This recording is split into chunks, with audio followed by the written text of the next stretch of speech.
네, 여러분 안녕하세요. 뉴스입니다. 상암 월드컵 경기장에서 대한민국과 브라질의 친선 축구 경기가 있었습니다. 오랜만에 기분 좋게 축구를 즐기려고 하셨던 분들 기분 확 상하셨을 겁니다. 거기가 어디라고 느닷없이 윤석열이 출몰을 해서 본인이 주인공 행세를 하고 있었기 때문이죠. 공식적인 국제 경기도 아닌 곳에 이미지 관리하기 위해 정말 별짓을 다 하고 다닌다는 생각이 들기도 합니다. 특히 이날 경기는 TV조선이 독점으로 방송을 했습니다. 축구를 좋아하시는 분들이라면 어쩔 수 없이 TV조선을 볼 수밖에 없었습니다. 그런데 앞으로도 3경기나 더 독점 중계를 한다고 합니다. 보면서 드는 생각이 하나은행이 주최하고 TV조선이 중계를 한다? 그리고 거기에 윤석열이 등장해서 손흥민 선수에게 훈장을 준다? 그렇게 생각하고 싶지 않지만 딱 그림이 그려지지 않습니까?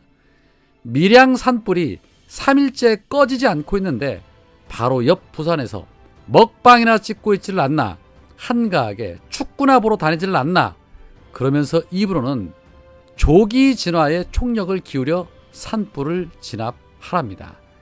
욕이 안 나올래야 안 나올 수가 없습니다. 지금 3일째인데 조기 진화하랍니다. 지난 대선 후보 당시에는 울진을 찾아서 대통령이면 헬기를 타고서라도 와야 한다라고 입을 털어대더니 기껏 한다는 것이 같은 메시지만 반복적으로 내놓은 것이 전부입니다. 딱 그런 모습입니다. 윤석열이 취임한 이후에 하고 다니는 행태를 보면 너는 아무것도 모르니까 아무것도 하지 마. 그냥 너는 이미지 관리만 해. 나머진 우리가 알아서 한다. 왠지 그러한 느낌을 받습니다. 여튼 윤석열은 히딩크 감독과 전 국가대표 선수들과의 만찬 자리에서 또 이런 말을 했습니다. 그때 2002년 월드컵 게임들이 눈에 선하다. 우리 정치가 분열로 치달을 때 2002년과 같이 월드컵으로 국민 통합이 되면 대한민국이 못할 것이 없다는 얘기를 많이 한다라며 국민 통합을 또 말했습니다. 국민 통합에 가장 방해되는 짓만 골라서 하는 사람이 본인이고 국민 갈라치기 전문 정당이 국임당이며 그중에 맨 앞장서서 세대 갈등, 남녀 갈등을 대놓고 유발시키는 자가 그 당 대표인데 국민 통합을 얘기합니다. 입만 열면 자유라는 단어만 떠들었죠. 그런데 거기에 더 기가 찬 것은 정몽규 대한축구협회 회장에게 이영표 선수가 중국이 포기한 2023년 AFC 아시안컵을 개최해보자 라고 제안을 하자 윤석열은 이 자리에 있던 박보균 문체부 장관에게 적극적으로 추진해라 라고 곧바로 지시를 했습니다. 이 정도면 거의 왕입니다. 대통령이 아니라 왕입니다. 한번 검토해 보시죠가 아니라 그 자리에서 바로 결정을 내려버립니다. 이러한 모습은 공산주의 국가 수장인 북한의 김정은이나 시진핑이나 푸친 같은 자들이나 할 수 있는 명령인 것입니다. 하기는 분위기는 김정은과 흡사한 부분이 많지요. 걷는 자세, 폼, 하는 행동이나 말이죠. 에휴, 정말 취임 한 달도 안 됐는데 언제까지 이러한 모습들을 봐야 하는 것인지. 민생은 뒷전이고 쇼만 하고 다니는데도 지적하는 언론이 없다는 것도 더 큰 문제입니다. 좋은 것도 하루 이틀이라고 조만간 기레기들도 총알이 떨어지게 될 것입니다. 자, 한편 경기도지사 선거에서 김동연 후보가 0.13% 차이로 승리를 하자 국임당과 그 지지자들의 화살이 강용석에게 쏟아지고 책임론이 거론이 되자 강용석은 한 언론사와의 인터뷰에서 이런 말을 했습니다. 김은혜 후보가 경기도지사를 할 깜냥이냐? 결국 패배의 책임은 김은혜 후보 본인에게 있다라며 오히려 김은혜를 직격했습니다.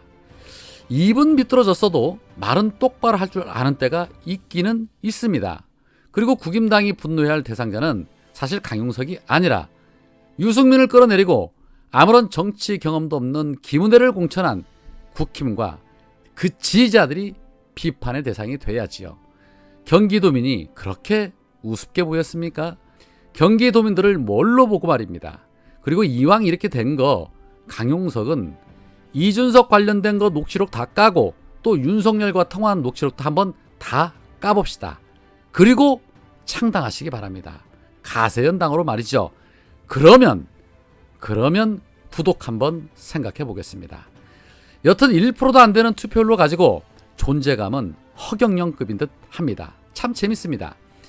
한편 이 윤석열 최측근인 한동훈의 장인 진영구 전 고검장 그리고 처남 진동균이 과거 뉴얼코프 주가작 사건의 주범인 조모 씨와 연루된 것으로 보이는 여러 정황을 뉴스타파가 취재해서 보도한 바 있습니다. 그런데 뉴스타파는 취재 도중에 주가 조작범인 이 조모 씨가 구속된 이후에 검찰로부터 여러 가지의 특혜를 받은 사실이 드러났다라고 추가 보도를 이어갔습니다. 조 씨는 수감 기간 동안 검사실에 280여 차례 출정을 나가 편의를 제공받았으며 이례적인 사유로 형 집행정지를 받아 출소한 뒤에 구치소로 복귀하지 않고 달아났습니다. 달아난 재수자 조 씨를 검찰은 무려 9년여 동안 잡지 못했다는 겁니다. 정말 대박이죠? 그런데 그동안 그 어느 언론사도 이렇게 중대한 사건을 보도하지 않았다는 것이 더 놀랍습니다. 재소자가 탈출해서 9년 동안이나 못 찾고 있는데 조용하다? 이게 지금 대한민국에서 벌어지고 있다는 겁니다. 뉴스타파가 주가작범 조 씨의 출정 기록을 입수해서 확인을 했더니 조 씨는 서울구치소에 수감되어 있었던 2년 반 동안 무려 280회나 검사실에 출정을 나갔답니다. 출정은 구치소나 교도소에 수감되어 있는 재소자를 조사하기 위해서 검사실로 부를 수 있도록 한 그런 제도입니다. 조 씨의 280회 출정 가운데 기소가 되기 전에 나간 것은 7차례밖에 되지 않습니다. 즉 본인의 사건이 이미 기소가 난 뒤에도 검사실에 273회나 출정을 나갔다는 뜻입니다. 물론 공범이나 남은 죄를 수사한다는 이유로 이미 기소한 재소자를 출정시켜서 조사할 수는 있겠죠.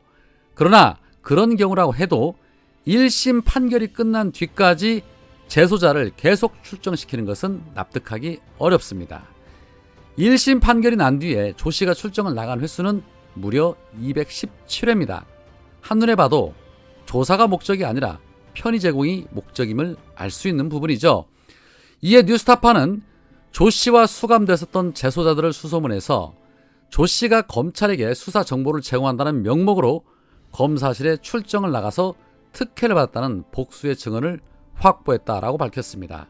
특히 232회는 서울중앙지검 524호 금융조세 조사 3부 김지연 검사실이었다고 합니다. 이에 김지연 검사에게 관련 내용에 대해서 질의를 했지만 아무런 답변을 받지 못했다고 합니다. 어린아시겠습니까? 지금쯤 어떻게 수습할지 대가리들 굴리고 있겠죠.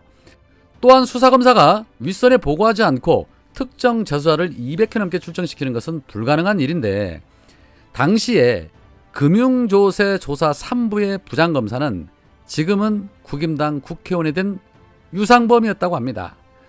유상범 의원은 김지연 검사로부터 보고를 받았는지를 묻는 뉴스타파의 질의에 조 씨를 알지 못하며 출정 이유에 대해서는 당시 수사검사에게 문의해라 라고 답변을 피했다고 합니다.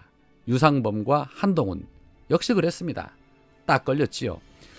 여튼 한동훈 차과와 관련된 이 주가 조작범이 검찰의 편의를 제공받고 또 법원으로부터 형 집행 정지를 받은 이후에 도주를 했고 이후 9년 동안이나 잡지 못하고 있다는 것입니다. 그럼에도 불구하고 법을 집행하는 최고의 수장 자리에 한동훈이 자리하고 있다는 것. 대체 민주당은 지난 인사청문회에서 왜 이러한 정보들을 얻지 못했을까요? 아이러니합니다. 자, 민주당은 이 부분을 두고 강력하게 문제 제기를 하면서 한동훈 끌어내려야 할 것입니다. 박홍근 원내대표가 한동훈의 해임안을 건의한다고 하셨으니 지켜볼 것입니다.